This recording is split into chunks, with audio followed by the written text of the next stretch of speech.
Hello future home buyers and kabahay. Gusto mo bang magkabahay? Baka ito na yon mga future home buyers and kabahay dahil for as low as 5,000 monthly down payment. Diba? Parang nagre-renta ka lang.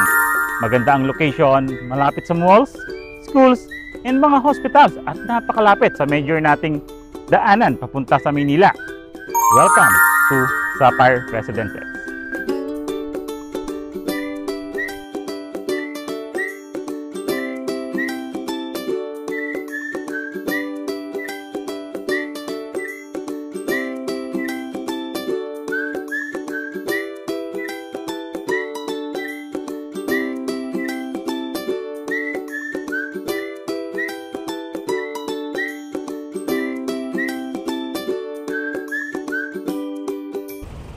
Hello again mga future home buyers and kabahay. Again, this is Randy Salvador. Of course, my wife si Julian Salvador.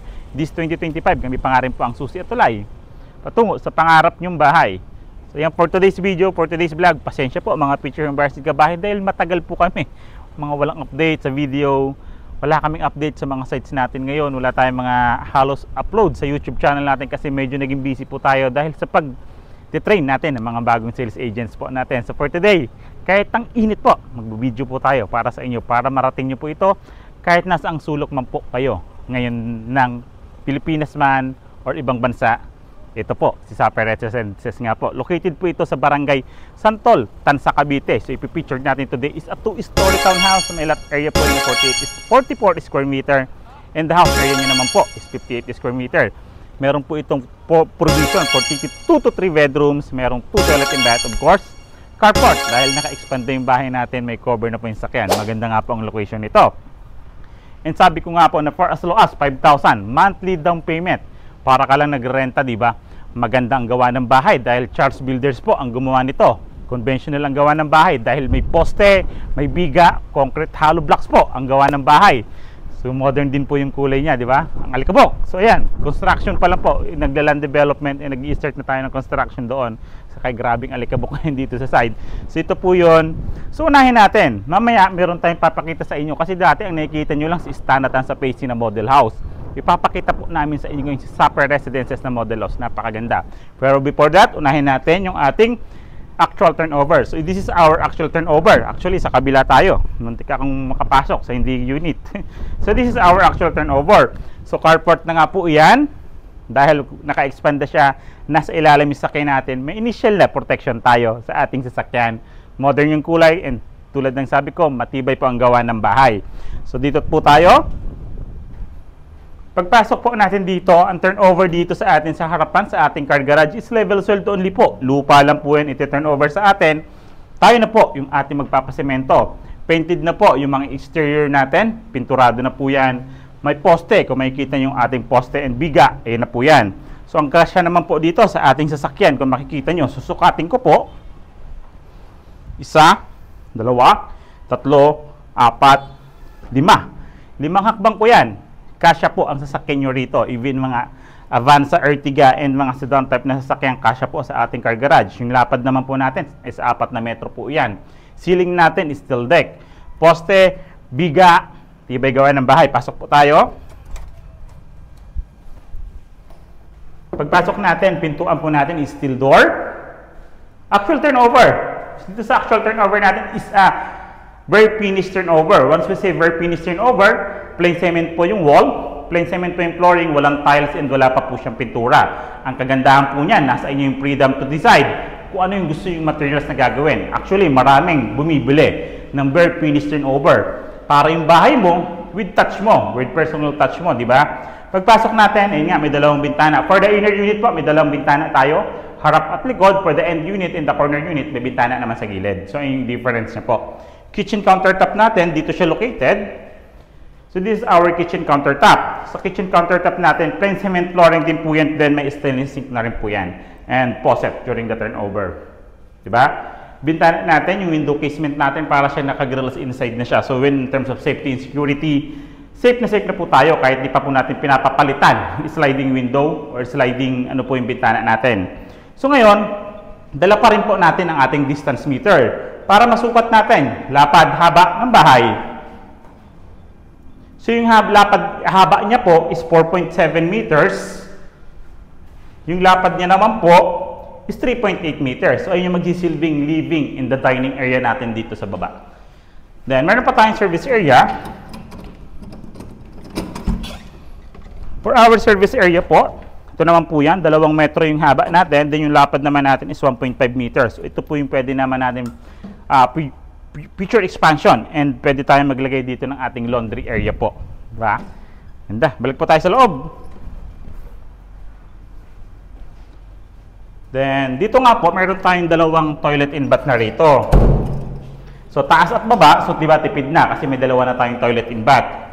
For our toilet and bath, so dito sa toilet and bath, kung yung sa living area and the dining area natin is naka-plain cement flooring na siya, naka-finish, dito po is wrap.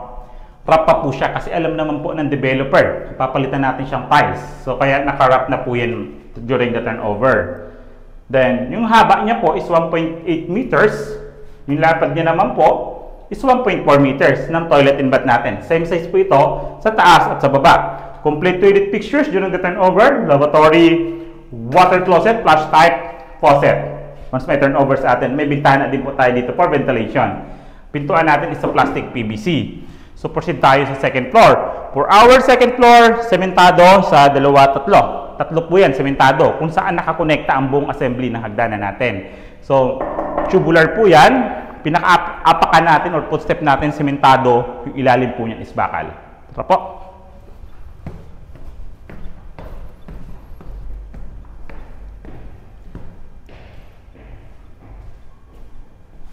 Dito po sa second floor, kaya nga po dito ang 3 bedrooms. Sukatin natin ha. 8 meters, imagine, 8 metro po yan, yung 3 bedrooms na kaya natin provision. Yung haba niya, yung lapad niya naman po is 3.9 meters. Ba? Ganda, titibay pa, kumita yung mga poste biga.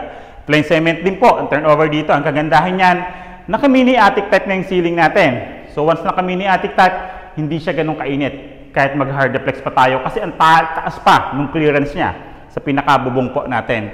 Then may bintana po tayo rito. Pag mag-partition po tayo dito, ayan po, may mga outlets na rin tayo. Every partitions ng rooms natin may nakaabang ng 2 outlet. This is our second toilet and bath. Tulad nga po ng sabi ko, wrap po yan during the turnover, pero complete toilet fixtures. Same size po siya ng sa baba. So ngayon, dahil nakita natin ang actual turnover, proceed tayo sa 2 model house and dress-up unit natin. Tara po. So proceed nga tayo. So nakita natin yung actual turnover, deliverable unit. Once mag-avail ka ng unit, nakita na natin, proceed tayo sa dress-up. This is our dress-up unit. So dress-up unit natin, kung makikita nyo, may tiles na tayo for our car garage. So ayan po yung ginamit natin tiles dito.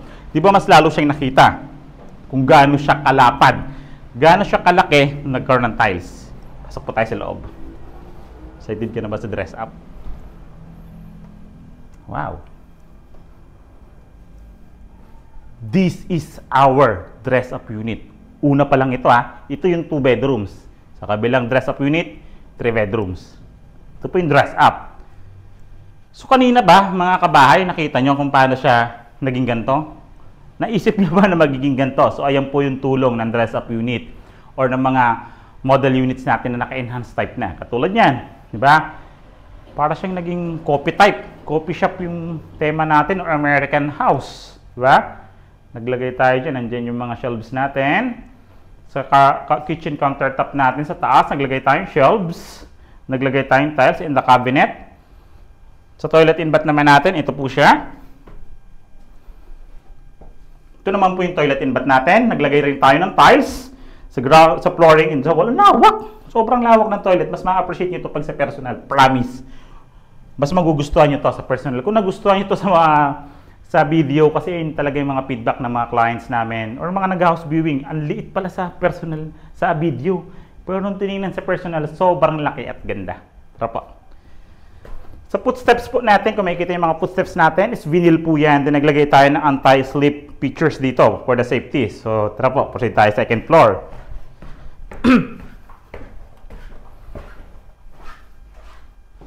Wow, ganda. Sobrang ganda.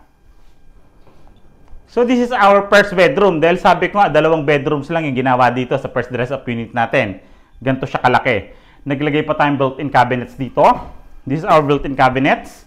Naglagay tayong shelves dyan. Yung ceiling niya naman, tingnan niyo yung ganda ng ceiling. Di ba? Ang lawak niya pa. Tingnan niyo yung lapad niya, ha? Ito yung haba niya. 4.3 meters yung isang bedroom na to. Yung lapad niya po, 2.8 meters yung lapad. Ito si master's bedroom. Sa kanya naman connected yung isang toilet and bath, di ba? Proceed tayo sa second bedroom. So may pintuan, di ba? Lagay kayo dyan pintuan. Pasok tayo dito. Isang pintuan uli rito. Ito naman, ang ating second bedroom. For the second bedroom, kung makikita nyo, 2 bedrooms. Ay, 2 bed frame nakalagay, which is single bed po yan. Ceiling natin yan, naglagay din tayong parang kahoy. Pero ang taas-taas ng ceiling, sobra. Mas lalo po kayo ma-amaze pag makita nyo yung ating 3 bedrooms. 3.2 meters, yung pinaka-haba niya.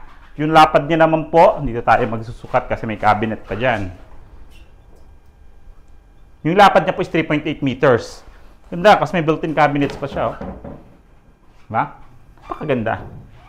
Baba ng down payment. Diba? Sobrang baba ng down payment ito. Ang lapit pa sa SM Tansa. Tara po, tingnan naman natin yung pangatlong model house or second na dress-up unit natin. Oh, di ba? Inner unit pa lang na dress-up unit yan. What more pa yung corner unit natin na merong 3 bedrooms na dress-up unit. Tara po. So same lang. For our dress-up unit, kung makikita nyo, naglagay din tayo ng tiles for car garage. And ito na may advantage. Once na corner unit, for the corner unit natin, may space tayo for sa gilid. At the same time, meron tayong source of ventilation na natural light dahil may bintana pa po tayo sa gilid. Tara, excited na kayo sa loob?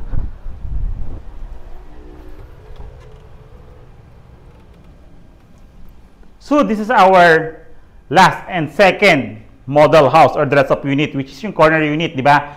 May window siya sa gilid. So this is our corner unit. So dito yung tema niya naman, talagang pang-home, pang-bahay, or sabihin natin pang-pamilya. Sa kabila kasi kung makikita nyo, yung model house natin dun is parang, nakaano siya, parang condo, something ganun. Pero dito kung makikita nyo naman, so pwede tayo maglagay ng television dito, sala set, and the dining area natin. And of course, yung kitchen countertop, dito siya located. Kagandahan niya dahil may service area pa nga tayo. So, pwede natin siyang i-relocate in the future. Diba? For the tiles natin, same lang siya ng ginamit ng tiles, 60 by 60 na granite tiles. And for our toilet and bath, same lang din po siya. Dito, sa second dress-up unit natin and the first dress-up unit natin, same size lang din po siya. Doon sa actual turnover, kung ano po yung ipinakita natin. So, ito yung exciting part, yung 3 bedrooms natin sa second floor. Tara po. For our second floor, andito nga yung ating 3 bedrooms. Nandiyan na si Mrs. sa pangatlong bedroom. Dito tayo ngayon sa ating masters. So this is our master's bedroom. Sa master's bedroom natin, full double size bed ang nakalagay dito with built-in cabinets. Sa kabilang side, meron tayong pinaka wall-fluted na design for our headboard ng ating bed frame. May bintana, syempre, dahil inner unit, kahit inner unit po, parehas may bintana ang harap at likod. Diba? Siya may access dito sa ating toilet and bath. Ito po siya. Diba ang ganda? First bedroom pa lang yan. Kasya po dito queen size bed. Kung makikita nyo, ang nilagay sa ground floor natin, sa flooring natin is vinyl. Proceed tayo sa second bedroom. For our second bedroom, ito naman po yan. Diba? Nakalagay dito is single bed size. Pasok kami sis. Pakita natin. Sa kabilang side, may mga shelves tayo na dito na pwede tayo mag-organize. Like for example, nag-o-office, nag-work from home si ate, kuya, or kayo po.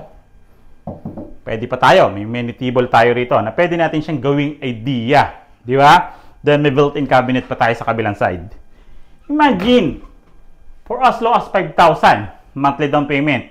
Few units na lang yung monthly down payment natin na mayroong 5,000 na. Next natin is 7,000 na yung monthly down payment. Imagine, di ba? Ganyang kamurang monthly down payment. Ganito yung pwede nyong magyawa sa bahay nyo. Proceed tayo sa pangatlong bedroom. Sa pangatlong bedroom natin, i-consider ko ito yung pinakamalaki. Kasi mayroon pa siyang naging mini hallway dyan. Pagpasok mo dito, andito yung bedroom. Yeah. Ito yung bedroom natin dito. Bedroom number 3. Ang pinaka-tema naman natin, kung makikita nyo sa ilalim nyo, para siya naging office, then organizer, di ba? Pwede yan. Pwede siya maging tema. Pwede kang maglagay dyan ng office. Sa taas mo naman is yung inyong tulugan. Ang ganda, di ba? Sobrang ganda. So ngayon, pag-usapan po natin yung price kay Sapphire Residences. Updated price kay Sapphire Residences. Tara po. Ayan po, mga future home buyers in Kabahay. So nakita na natin yung ganda ni Sapphire Residences. Comment nyo po mga kabahay, future home buyers. Nakita nyo ba dun sa actual turnover na magiging ganun yung sa dress up unit natin na merong 2 bedrooms or 3 bedrooms? May option kayo. Nakita nyo ba siya? I-comment nyo po siya mga future home buyers in Kabahay. Napaka-affordable in terms of down payment sa mga hindi ganun kalaki yung magiging ano natin for the adjustment for the down payment. Pwede po natin to i-consider kasi for as low as 5,000. Correction, yung 5,000 natin is few units na lang yun. Next nating down payment is 7,000. So napakamura pa rin in terms of location. Tansa Cavite, malapit din po sa SM Tansa schools and even the mga hospitals, magandang location. Flood frame community, maganda po ang gawa ng bahay. Freelancers, BAs, local employed, OFW, even the mga government employees natin is welcome na welcome dito kay Charles Builders or Sapphire Residences. Yung computation po through Pag-ibig Financing, lalagay ko po siya dito sa side. Ito po siya sa side from total contract price, reservation, down payment, monthly down payment, monthly amortization, and the required income. Andito po siya sa side para mas madali nyo pong maintindihan yung price and kung pasok ba siya sa budget nyo. Mga future home buyers in Kabahay. Diba? Napakamura niya mga kabahay. Then, contact numbers naman namin, naka-flash po siya dito sa screen. Nandito po siya sa screen. Viber, WhatsApp, and mga contact numbers namin. Even mga social media accounts naman namin po, bumisita po kayo sa description or sa comment. Andun po yung aming mga social media accounts. And kung ngayon pa lang po kayo napapadaan sa aming YouTube channel, like, subscribe, pindutin nyo na rin po yung bell button para updated kayo sa mga bagong videos namin katulad nito. Again, I'm Randy Salvador. Of course, my wife si Julian Salvador. This 2025, kami pa rin po ang susi at tulay patungo sa pangarap niyong bahay.